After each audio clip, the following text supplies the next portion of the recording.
Good evening and welcome to The Uncomfortable Truth, the football show which likes to ask the uncomfortable questions against the popular narratives, against popular fan beliefs. And my God, we got a show tonight. I'm already uncomfortable. I didn't want to approach this, but unfortunately, here we are. Don't forget to share, like, and subscribe. And a special mention to our sponsors, Cop It and Check It. Sammy Boy is always here. Every single week here. And Sam, you know what's coming up. You know it's going to be a very, very uncomfortable truth here. It's been an interesting weekend of football. I don't know what Chelsea are doing. They are pissing me off. Just for pure just for pure comedy, I just wanted them to beat Everton. I want Everton to really be feeling it. Sorry, Everton fans, but you know you are a massive club. So, but after last week and like all our slander, and if Arsenal scrape third, I'm gonna be down so bad. I'm gonna get all the slander, Why can't this is Everton. This is not even like a hard team to beat. This is Everton, and you're making Lampard because of Lampard. I just realized. Trying to make Lampard look good. You know what? In this, we might be sidestepping here, but this might be another uncomfortable conversation. I feel like there's too many favors being done in this football league now that it's no longer that independent. You've got Arsenal, Man City, you've now got Chelsea and Everton. All these favors being done here now. I'm not accepting this anymore. This is some weirdness going on. Maybe we've got some sister clubs. We've got some sister clubs in the Premier League. But before we go into the big topic, and as you could probably see with the thumbnails and everything like that, and the titles, today's show is going to be about Liverpool. Which as a Man United fan is a bit of an interesting one, but I always want to be impartial. I do like football, and we've got to talk about rival teams, and we've got to ask the question: is this Klopp team on the cusp of being the greatest team at this point? They are in. Well, they've got half a foot in the Champions League final. They're already in the FA Cup final. They've already won the Carabao, and they're currently 1 point behind Man City. Now, I know Man City have a massive thing to say about the Premier League, and potentially even Man City again and Real Madrid in the Champions League. But this is a team that doesn't look like they're stopping. It doesn't look like they seem to succumb to any pressure at this moment in time, and that's the worry. And this is why we're having the conversation, because Manchester United fans, how does that make you feel? A lot of fans feel like Manchester United are at their lowest, and potentially Liverpool are going to be at their greatest ever. You got Man City fans. Surely you cannot be happy with what I've just said there, when you're at top of the Premier League and you're also fighting for a Champions League. I want to hear from you fans. I want to hear that. But before we go into the Liverpool subject, obviously, sort of breaking news from yesterday, super agent Mino Raiola unfortunately passed away. And I actually thought, given his impact in world football, and actually the kind of Marmite approach, there's a lot of fans who appreciate what he's done, but there's a lot of fans who really detest this guy. And I'm not here to sort of dance on his grave or anything like that. I want this to be really, really respectful. But our show is The Uncomfortable Truth, and for me, and Sam, I want to get your thoughts on this one, is ultimately this guy was a brilliant agent. This is someone, if you employed to represent you, you must be pretty happy because he's always going to get you a good deal. Now, for me, that is what it's about. I want to get your thoughts on it. I want to know what you think of Miraola. With I understand why any club doesn't like him. I understand why a lot of managers don't like him. I understand why like a lot of fans don't like him, especially United fans. They must hate him because the stuff he's done to us is crazy. But I think what people need to understand is that with Viola, what he was doing for players is near up unprecedented. As in, players weren't. If people don't understand how much players actually to put into playing football, and people just saying, "Oh, you're getting paid like a lot of money to kick a ball," but the amount of training you have to do to get there, a lot of time you have to spend time away from your family. Even during COVID, that you now can't. That now you have to start playing when there's a virus out there, and you could get it. Like players like Dybala, who had COVID for like how many months, still had to play football afterwards. Like this is a lot. Players have to actually go through a lot to play at the highest level as well. And what Raiola, I'm pretty sure he was probably thinking, why are they getting paid so little but doing so much? Because I remember who was Boris Johnson saying, "Oh, football is important to the well-being of the whole country." The whole country.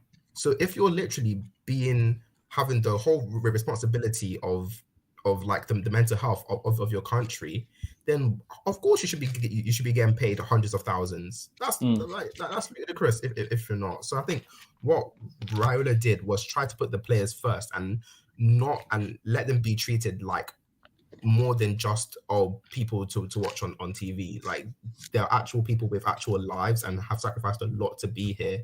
And I think people don't give him enough respect because he's in the process, has made fun of your club, has done something to upset your club, done this and that, etc. But at the end of the day, if you were him, you would do the exact same. Any agent is looking to bear their players. You know, I think when you look at footballers' wages, I think what people do quite quickly is compare it to, their own salaries. They compare it to the salary of someone in the NHS, police, etc. Roles that teaching, roles that you feel kind of give back to a community. Well, as you kind of touched upon there, football is deemed to do that. But at the same time, I can understand why there are some gripes when it comes to the sums that are involved. Now, from the flip side of it, for me, like there are lots of players, and I'm not talking about the top players. I'm talking about sort of the mid-tier, maybe even the bottom tier when it comes to professional football. And actually, when you really get into the detail of it, a lot of those players do kind of get scammed. Now, yes, they might be comfortable with their living, but there's always a cost when it comes to being a professional athlete. And football's no different. There's been a huge discussion around mental health and things like that. When you're in this environment, ultimately, you don't have a life. I know you have opportunities to go wherever you want in as well, but you're always going to be recognized. You can't say anything because it's always going to get clipped and you'll probably get a load of abuse from fans or even rivals or whatever. You're not totally safe. You can't even go out for dinner or anything like that if you've lost the game. And say, for example, you want to just go out with your partner. Maybe you just want to go out with your partner to perhaps unwind. That's maybe how you deal with it. All of a sudden, you've got that scrutiny.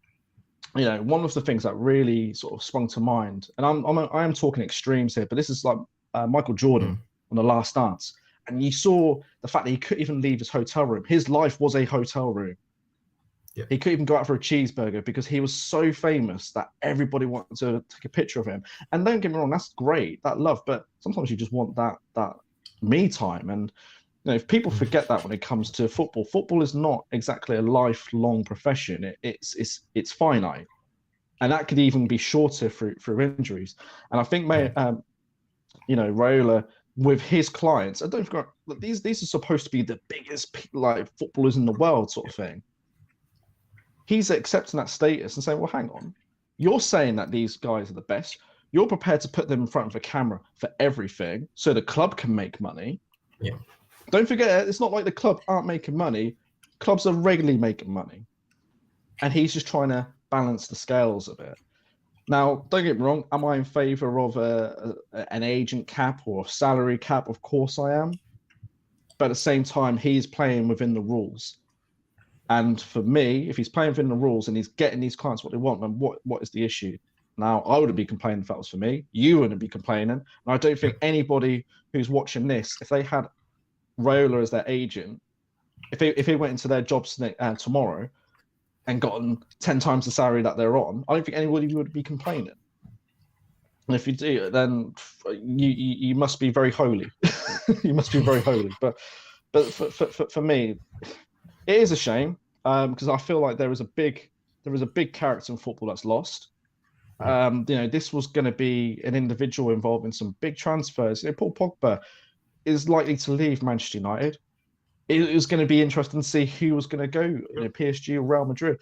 Haaland is the transfer, probably along with Mbappe, but there was literally a roadshow going on. So again, that was going to be very, very interesting. So, other than perhaps George Mendes and I actually forgot Gareth Bale's agent now, Jonathan something or another, but there's not many. And I said that he was a character, irrespective.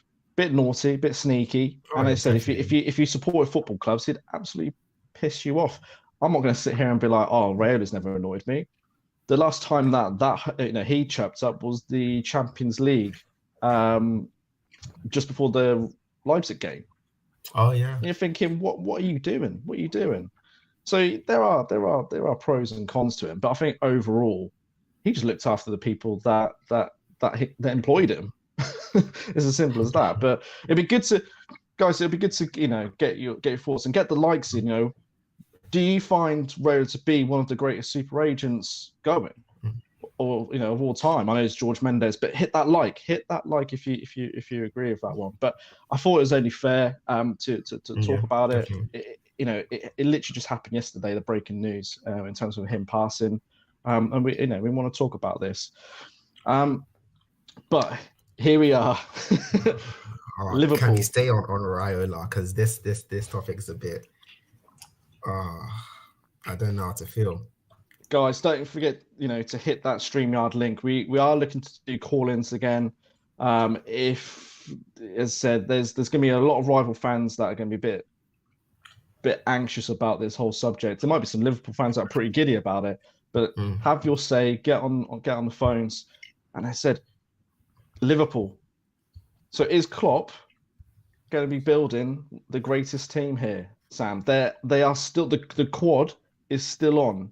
And it's not like we're in mid-March or anything like that. We're now we are in May. We're in May now, and they are still involved in all the competitions. What are your thoughts on it?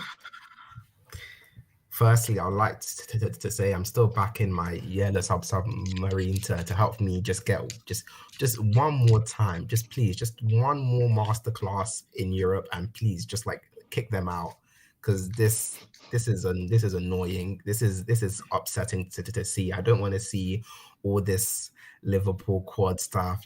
Come on, just give us something. You guys took a Europa League away from us. We have an exchange going. Just give back to us, just one favor, and then it will be fine. But in all seriousness,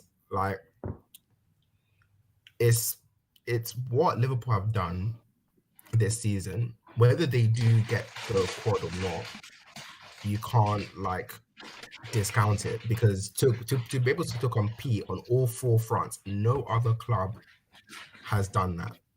You arguably, I don't even think in football a club has been competing on all four fronts like this. If they literally do the three finals plus win a league, that's not normal. Like Mm. I literally, if anyone can actually like say another team that has done that, going to 3 finals plus a league, plus like competing for a league, I'll be impressed. I'll definitely be impressed. So like you have to give them props where props is due. However, you also need to acknowledge other things. Like we can't be saying, because we have to also acknowledge to the state of football.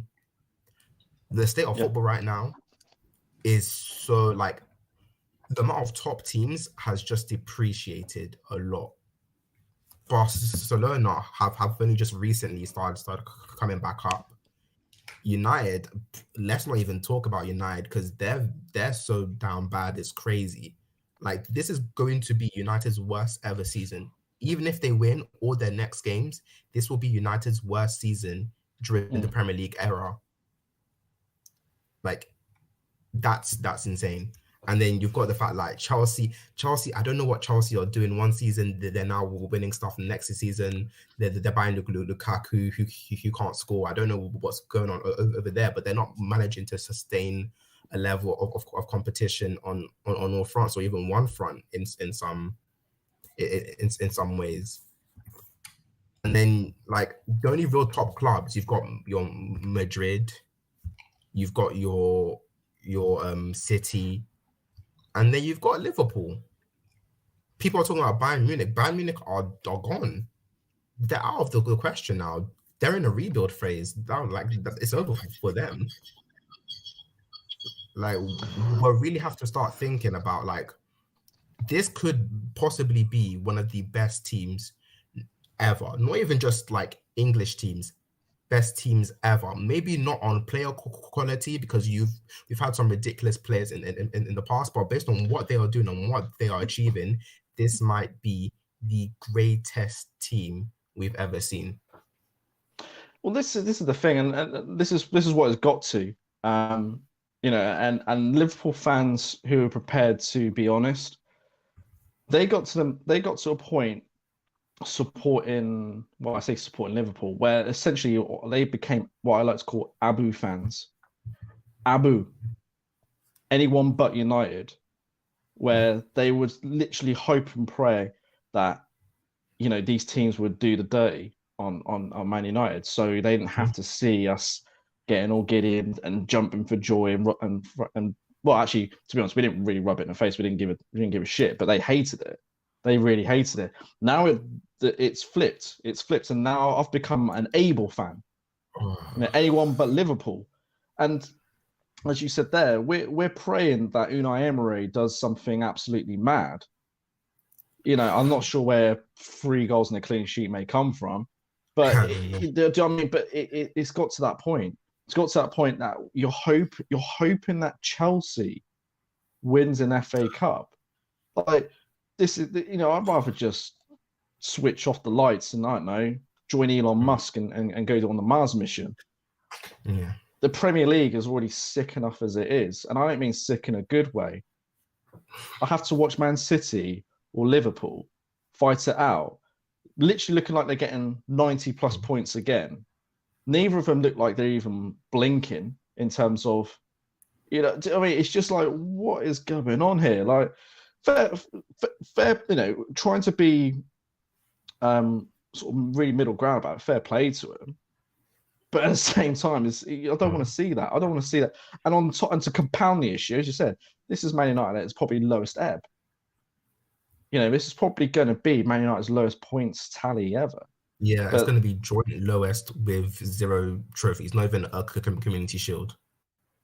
Like, this is bad. But what makes it that special though? Like, this is the thing, because this isn't just happened overnight. And do you think that this is actually perhaps a sign that fans of sort of big clubs should be patient, or is it a case where, because Liverpool have been competitive.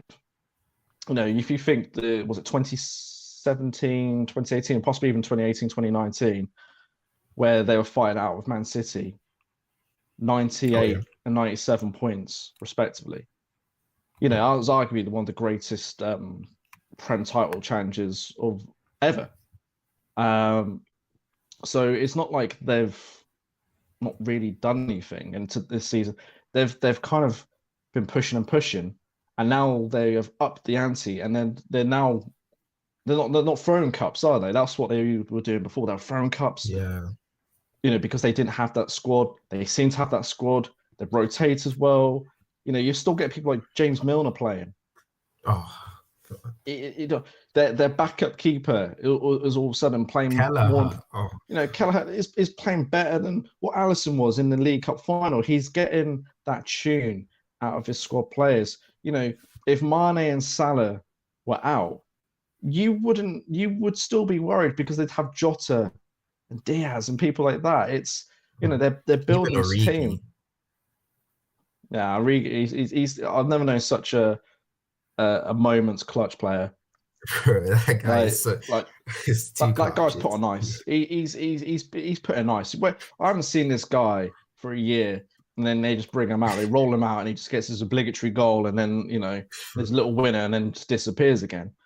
Madness. But like that's what it takes sometimes. That's like with Liverpool, that like is what we used to also see from United. And we used to always talk about like, oh, Fergie time, late goals, last 15 minutes. It's now like, oh, like even if United were like 2-0 down at 18 minutes, you're scared because you're thinking this team can just struck on a few players and then that's it. Like that, the issue with Liverpool is like they're just finding a way to win, even if it's not even looking good. Like even if it's VAR judge, even if the ball has to ricochet off 5 players and go in, like it's just some weird luck they have that they're just getting. They could play awfully, absolutely dreadfully for 90 minutes and win 3-0. I am not joking. Even the game against Everton. Everton defended so well. One moment was all it took. That was it. Just to look at some comments here. So obviously we had a few sort of connecting to sort of rest in peace Raiola.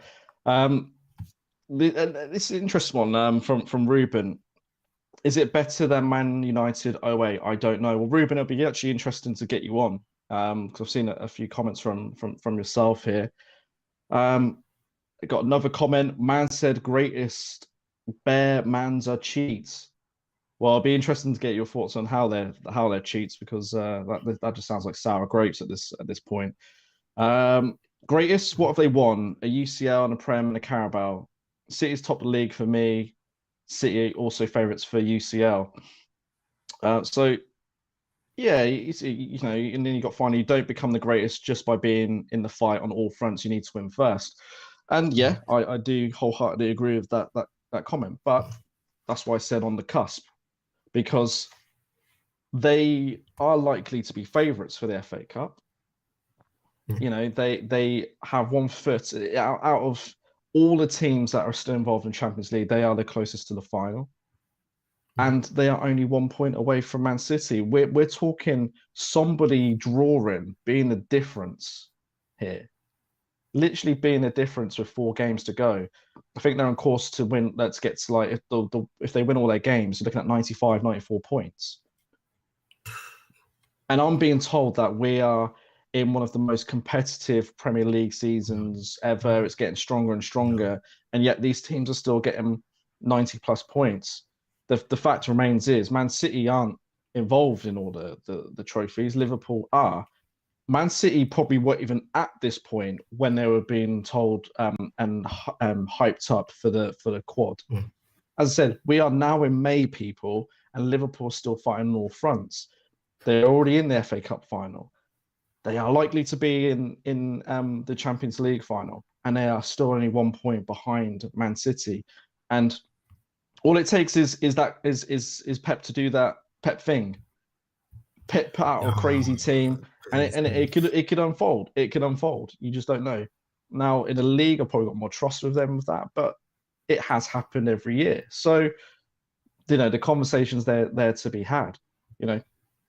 If you generally believe as a Liverpool fan that Liverpool can get the quad, hit that like. We want to see it. We want to get people's comments on this one. We want to know.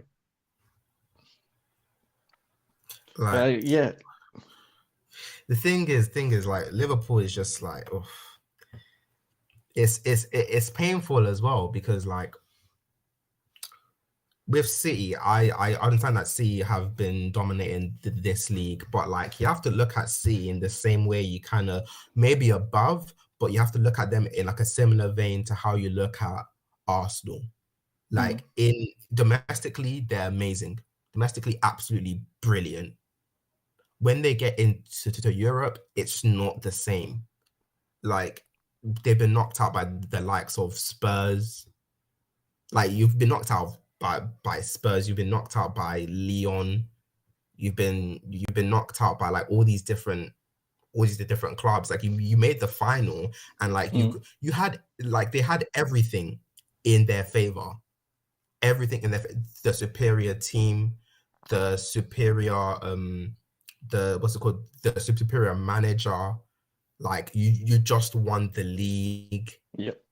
And then now you're going, and then now like you fall, like this guy Kai Havertz, we ain't seen him all season, and he comes out and scores a goal. Like it's just that thing. Like, you know, certain clubs just don't have that Champions League like feel to them. They don't have that. Jose said it best. It's called football heritage. They don't have it. You know, when you've got that, it's just that extra something that clubs have that helps them win titles, and it's unfortunate. It's unfortunate for them, but Liverpool are doing it on a different level. Yeah, they might not be like winning the league, or they might not win the league, but like they're keeping up there in everything. City haven't even kept up there in their Carabao Cup. Well, Sam, it'll be interesting to because we've got a caller on, Jack of all spaces. Jack, good evening. What's going on, mate? How you doing? You well? Yeah, good. So just for the others out there, who do you support? I'm a Liverpool fan myself. You're a Liverpool fan. Okay, so it's great. So obviously you must be absolutely buzzing with how things are going this season. The argument is, go on. Sorry. Yeah, the argument is like, you know, is Klopp on the cusp of the greatest team? And just to repeat, you're in an FA Cup final. You've already won the Carabao. You got a foot into the Champions League final, and you're only 1 point away from City. So, what are your thoughts? You see, the thing is, right. I think it's there's been a lot of great teams over the years in the Premier League. No, undoubtedly, you know, you talk about that 07-08 United team, talk about the treble winning team, you talk about the 04-05 Chelsea team, the Invincibles. None of them were able to do the quadruple, which is quite an immaculate feat. Me myself personally, I'm more of a pessimist than an optimist, so I don't believe Liverpool will actually do the quadruple. However, one thing I will say is that in my lifetime, it goes without saying, I've never seen Liverpool in a position that they could even do the quadruple. So this is immaculate for me. And considering in the summer, you had a lot of rival fans saying Liverpool are done, you're going to go another 30 years without a Premier League title, blah, blah, blah, blah. Like it's poetry in motion. It's beautiful. It's beautiful to see that Liverpool have come back, and Jurgen Klopp obviously this week signing a new contract, showing his commitment to the club even further, and you know, putting that pressure on Man City.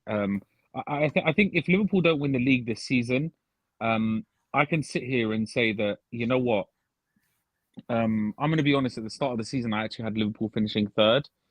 I didn't believe that we had the squad depth in order to win the title. I also overestimated Chelsea, but I definitely think that the fact that we're probably going to get 95 points, and say we do lose it by a single point, that's gut-wrenching as a Liverpool fan, 110%. But we were 14 points down. We've clawed it back, given Man City have dropped points, but ultimately we've done what we needed to do. And as long as we get the Champions League, I'm completely happy with calling it a successful season. However, if we don't get the Prem or the CL, regardless of whether we win the Carabao Cup and the FA Cup both in this season, I will still consider this season a failure. It's interesting. It's interesting getting your views now because you said you're more of one of the sort of pessimistic fans. So realistically, what do you think you can win this season? I think if I'm completely honest, I don't see Man City dropping points. I'm going to be completely honest. I think we had a chance at the Etihad to put it in our own hands, and Yep. I don't mean this in a. This might sound quite ungrateful, but I think that in that game we didn't go for the win. I thought that we settled for a draw at a point, and I thought that, you know, in my opinion, I'm not happy with that. I think that we lost the opportunity to put it in our hands. So I don't think we win the league. I'm confident about the Champions League because, you know, Champions League pedigree, know-how, experience, and, you know, that stuff actually counts for a lot. And with all due respect, Man City know nothing about that. I actually don't mean that with all due respect. I mean that with the utter disrespect. No respect for City. Like, No respect. Utter disrespect. And, you know, I think the FA Cup's a difficult one, right? Because I think as much as I don't think Liverpool are going to win the title, I believe that we're going to try and do our best to win every single league game until the end of the season and push it down to the last day. If we do that, we actually play Southampton on the 17th of May. And I feel like I don't know if our mind is going to be completely on the FA Cup final, but Chelsea at the minute are playing very, very poorly. So I'm going to be honest, regardless of any team that we put out, I think the Champions League and the FA Cup should be what we're focused on this season. That's what I believe will win. Okay. So it's going to be. I don't know how old you are, Jack, but that kind of feels reminiscent of the Gerard Houllier days where you got your cup trouble. So yeah, it's interesting. I can't necessarily disagree with those points, but if there is a chink in Man City's armor, if there was that one game that you think that could be the one, what with the remaining fixtures, what do you think it'll be? See, I want to say West Ham, but the problem is that Europa League final is what is throwing everything like into like a disarray for me, because that Europa League final comes 3 days after their game against Man City. So if they're in that Europa League final, do I really think they're going to be focused on Man City? No, I don't. I really don't. Like, really and truly, they're going to lie down. They're going to give over. Declan Rice ain't going to start. Antonio's not going to start. Jared Bowen's not going to start. They're not going to risk anyone. So they're not getting that. The one game I've got slight hope in is Wolves. But again, Wolves have lost. But my problem with Wolves is Wolves have lost Man City's kryptonite. And that's Adama Traore. Yeah, Adama Traore was that guy who ruined them. Like, so, I think next week, I think just to finish off, I think next week, right, next weekend is the game that I don't know who City are playing. I don't know if it is Wolves next weekend, but I'm looking at next week. You know why? Because Wednesday, considering Man City played yesterday at 5:30 p.m., right? Then they're playing Wednesday evening against Madrid away in a very high pressure, high intensity game. Yeah. And then I think they may be playing on Saturday. So they're doing this week what Liverpool did. They're doing next week what Liverpool did this week. And that's why I think maybe they might be a bit tired, a bit lethargic, and they could drop a point. I hope. And final question, because this literally just come up, and this is a question for the panel, and this is from our live chat. If Liverpool do the quad, where will Klopp rank amongst Premier League managers? Now, I want to expand on that further and actually say greatest on that greatest list, because he's already been discussed on that. So Jack, final question: if Liverpool get the quad, where does Klopp rank amongst the greatest? Just Premier League, yeah. We'll do Premier League, and then we'll say of all time, because I said on top of, because he's had a number of achievements. He got the Champions League as well. So where does it rank? Because he's already been discussed as one of the greatest already, and he hasn't won anything. So if you add a quad to that, I think in my humble opinion, I believe if he wins the quad, I actually believe even if he wins 3 out of the 4 and one of them is the league title, I think that puts him ahead of Wenger. I think that puts him ahead of Wenger. 100%. Yeah. That Arsenal puts him ahead of fans. Wenger. Arsenal fans, what do you think about that one? It'd be good to get your comments on that. Yeah, because with all due respect, I mean, 2 UCLs, you can't. I mean, listen, Wenger, that gold trophy. I mean, you painted it yourself. Like, let's not get onto that. You know what I'm saying? Like, you get what I'm saying? I don't want to get like, you know, decorations day at school. You know what I'm saying? Like putting gold on it. But like, all I'm gonna say is that I think he goes in over Wenger. I think Sir Alex is the GOAT. I think Mourinho, you have to respect what he did when he came in.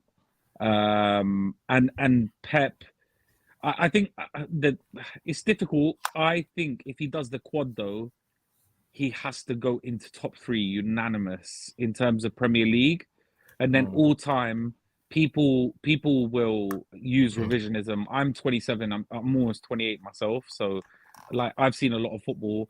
I can't put Pep. I can't put Klopp over Ancelotti. He's won 3. He's won 3. He's won the European Cup with 3 different teams. Like that's and crazy. won in all 5 leagues now. So exactly. So you're looking at Ancelotti. I think Jose Mourinho deserves a lot of respect. That Inter Milan, Porto, that's a lot. That's a lot. And then Pep Guardiola, and you have to, it is what it is. And Sir Alex is there, so I think he'd be top 5 all time. Okay, brilliant. Jack, honestly, man, that was great call, and it'd be good to have you on. It's actually good to get some Liverpool fans on. I think you guys been hiding. Yeah, no. Listen, anytime you my Twitter handle is @JackofAllSpaces. So like, yeah, if you want to get onto me 110% whenever you're doing this, I don't mind giving a call and giving my opinions. Yeah, that's great. Guys, if you're on Big up, Twitter, man. make sure you follow Jack of All Spaces there. Great call there. Right, Appreciate Sam, you guys. cheers, man. Sam, what about yourself then? Because it was a question to the panel. So, like, if we're doing just Premier League, if he does the quad, I think he goes number 2. He goes number 2. Number 2. Number 2. I'm sorry. People might say that it's Fergie bias, but Fergie still stays at there because of what, like, I get how people are going to start saying like, oh, similar stories, how like they took their clubs from like being quite bad and then brought them to like the top of Europe. But like Fergie did 30 years of dominance. Like that's just not fair. Like it's hard to compare Klopp to 30 years of just like farming a league basically. Like I think no manager has ever done that. I feel like, yeah, I understand Jose came in and I love Jose. Like Jose press conferences, Jose parking the bus, football, winning trophies. I love all of that. But when you've won a quad, that's a different level. That's literally a different level. I think, like, yeah, 15 goals and conceded in one season. That's a great thing. That's a very, very good thing. But the guy literally has won it all. And then Wenger, I'm not gonna lie, people, Arsenal fans are gonna get onto me for this, but Wenger ain't up there. He actually how. I don't like. I understand how like he changed football, blah, blah, blah, his new style of football, etc., blah, blah blah blah blah. But like, come on, no European trophy, and you're trying to put him above a guy that's won a quad. This is a Prem discussion. Yeah, with the but like the thing is, he's won the Prem while doing other things as well. Like, that's crazy. And then you have to try and tell me Wenger, like I understand the gold trophy, Invincible is an incredible achievement, but that's like it's just everyone else it can say I've won a Premier League. He can't but all the other top managers in that top 5 can say I've got a Champions League. Some of them can even say I've got a Europa League or Cup Winners' Cup or something. Wenger's just sitting there like I don't have anything. Like he's sitting there with like crying, these tears, like the guy probably goes to bed at night thinking, "Oh, I didn't win a Champions League." He can't go there for me. Like even Pep is probably ahead. Pep's probably ahead. You know, just like how you did with me last week. I think I'm going to clip that one and just keep playing that around Arsenal and all their stomping grounds. Just. I'm not gonna lie. Pep is even above right now. Pep is above because what Pep is doing is crazy. Like Pep's about to have almost the same amount of league titles as him in less time, and like it might not be invincible, but man's done 100 points. The guy's done 98 points. The guy's done domestic treble. Like Wenger's only real claim to, if Wenger didn't have invincibles, all he would be talking about is how many FA Cups. Like that's an incredible achievement. That's the only achievement. All these other managers have multiple achievements. Guys, if you generally believe Klopp, if he wins the Premier League, that he goes ahead of Wenger, hit that like. Honestly, guys, hit that like. I want you to keep smashing that like every single time. Share this because this has actually stumbled onto a really good debate now in terms of where does Jurgen Klopp rank if he does get that quad. Even if he doesn't get that quad and he gets the big trophies, he gets another CL. Where does he rank in terms of greatest managers? You know, people are already having this discussion. This was before the quad was even discussed here. For me, or I can see there being perhaps not much difference between him and Wenger in terms of the Premier League. You got to remember, Wenger's still won 3. How many has Pep won? Well, hang on. I didn't say that he like Wenger's ahead of Fergie and Pep. You know, I think those two are pretty much 1 and 2. And look, Sir Alex Ferguson is quite clearly number 1 just for the sheer number that he has got. That being said, when it comes to Mourinho, I probably would give Mourinho the heads up above Wenger. In terms of, I don't think people like Wenger transformed football in the Prem in an entertaining way, but for me, Mourinho made it so difficult. You know, that Chelsea team when he came in, they were the first team, if I can recall, hitting that 90 points. Because I don't even think Man United and Arsenal are even doing that. This was a team that conceded like 5 goals or something stupid like that. It, from a Premier League perspective, and it was back to back. You know, he was doing it. He was doing it, and that is the reality of it. Now, Wenger and Klopp, like Wenger has won 3. If Klopp won the second, if he's ahead of Wenger, it's because of the points in what is arguably a more competitive Premier League. That's probably where I would shade it ahead of him. That's probably where. But we've got another caller on. Good evening. How are you? Good. How are you doing? I hope you guys can hear me well. Yeah. First time on the show. Thank you for having me. It is no problem. Great to be here. I'm hearing you're having a conversation about Jurgen Klopp being one of the best in the history of the Premier League or not.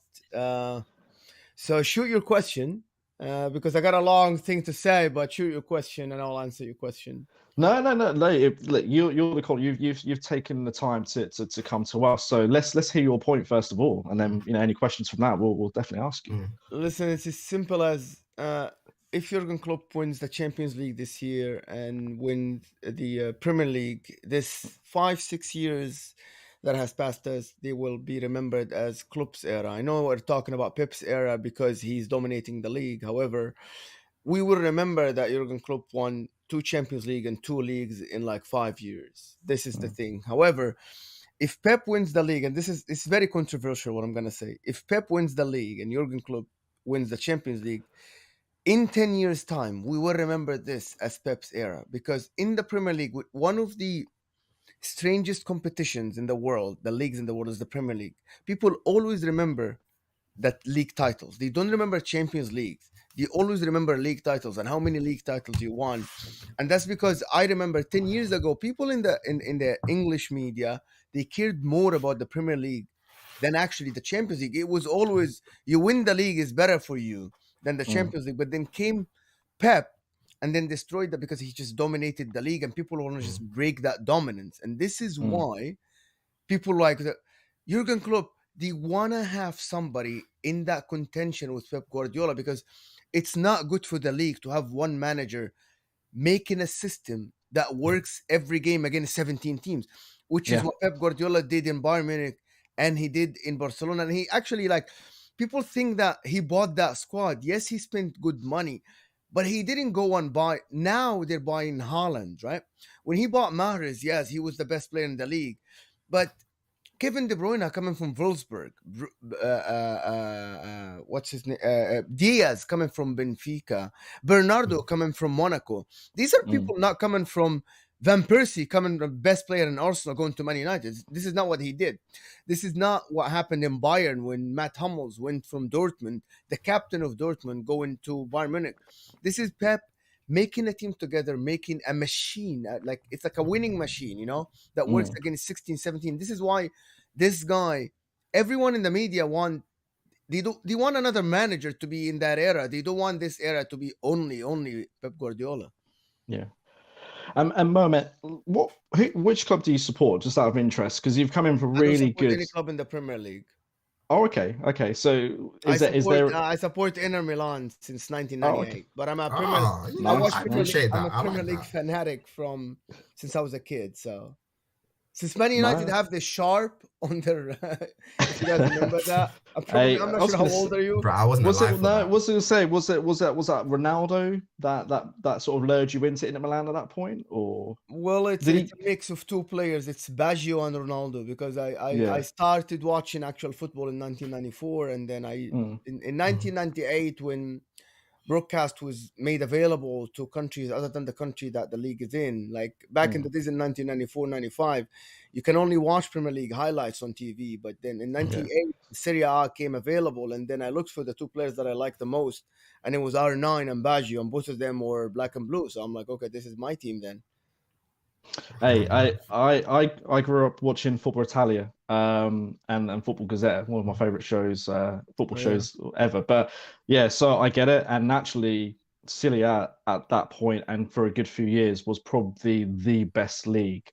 Way better, even as a Man United fan, way better than the Premier League. Just the standards. I started watching like the Premier League. I started watching Premier League regularly when it became available in 2002. This is Man United, and then it was it was Man United, Arsenal, and then Man United, and then the Invincible, and then came Mourinho, and then Mourinho's era, and then this is when it became. This is it. It's Premier League is for me. That's I really, appreciate that. It's always actually quite nice to get different fans on, but it's a really, really good analysis from Pep in terms of all the other leagues that he's done. But going back to the key question, the one that's going to make a few fans uncomfortable, perhaps not yourself being into Milan. You've already got the treble already. If Liverpool, get the quadruple, for you, does that make them one of the greatest teams like ever in Europe, or do you think that's just more perhaps just in the UK? They're gonna be to be honest, this is gonna be the greatest season ever in the Premier League, and you can't convince me otherwise. But in Europe, Real Madrid won. I'm gonna just give you an example that it's very strange for people. And if you ask people, because I watch a lot of La Liga and I have a lot of La Liga friends and listen to pundits, Real Madrid won 3 back-to-back Champions League, and still Barcelona is considered a better team in Spain during that period. It's very strange, right? Like you think of it, how do you win Champions League 3 back-to-back Champions League and you're not the better team in the country, right? Yeah. Like, because to be the best team over a period, you need to dominate the league, not Champions League. Real Madrid ruined this for us by winning 3 back-to-back. Back in the days, right before Real Madrid won 3, nobody ever won back-to-back Champions League ever since they changed the name. The closest was actually United, wasn't it? And Barcelona completely dismantled them. Yeah, exactly. So to be on in 2009-8, and then, but Pep, you have to be able to be the the best ever, you need to dominate the league. You know, like Alex Ferguson dominating the league and like brushing everybody aside. I'm like, you're not good enough. You can compete one season, but I will be winning it next season. And until Jurgen Klopp throw Pep from that you know that crown and say, you know what, you can't even compete with me.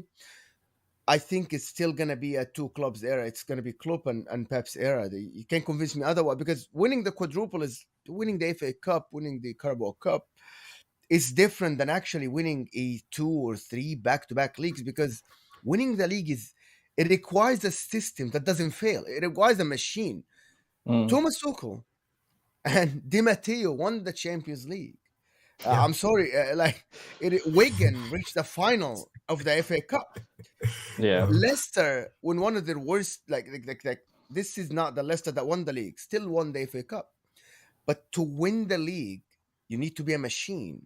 And to be a machine, you need to have a brain that goes to training ground every single day, knowing exactly what is going to happen next game and how to have a plan to win against 15 to 16 teams of the league any day. Yeah. Mate, honestly, there's some brilliant points, actually. Very compelling, very, very compelling. So, yeah, thank you for that. Just whilst you're here, because obviously you've got some really good content. Do you want to just give that a quick plug before I let you head off? I do some weekly show. I stopped it right now, but we're gonna start again. I have a channel called Football Worldwide. We do shows about La Liga, Bundesliga, Serie A, and Premier League every week. Catch me on Twitter if you want to follow me. I go on Football Terrace. I go on other channels. So just follow me, and then we'll try to give you a good opinion. And thank you so much, guys, for having me. This was absolutely phenomenal. Yeah, no, it was brilliant. Really good insight there. Opinions. And guys, make sure you give them a follow. Really good content there. And an Inter Milan fan, so must be getting slightly nervous with Serie A, but excited at the same time. yes, very, very, very nervous. Yeah. Well, I don't know. Is it worse when you're closer to a rival for a title, or if you're down in the dumps and nowhere near? I don't know. I can't go. So back in the days, it was enjoyable when the good players were there. But then now, to be honest, because we are way ahead in terms of players and structure, we actually ruined the season for us. Yeah. It's the problem is, they have 38 years old, and then when they want to bring on something from the bench, they bring a 41 years old. So it's kind of pain that they might win the league, AC Milan. Yeah. Okay, brilliant. Mo, thank you for being on, and we'll hopefully check in and link in, no doubt, in the near future. Yeah, of course. Thank you so much, guys. Take care. Bye-bye. And guys, just on that, like, this is a football community. We want to build, and at the end of the day, there's no egos here. Certainly not on the ministry. Sam and myself, we are regularly on. And to be fair, I know it's not, he's not on this show, but Z, Ministry Z, we're all on Spaces. We're always linking in with a lot of different fans. At this moment in time, there's a lot of Premier League stuff, but we're always having these debates, and it's some really good stuff. So make sure that you do join us. I've seen the Spaces. I've seen Spaces get to literally 200, 300. I've even seen ones going over 600, 700. Yeah. It's a big thing. So make sure you listen.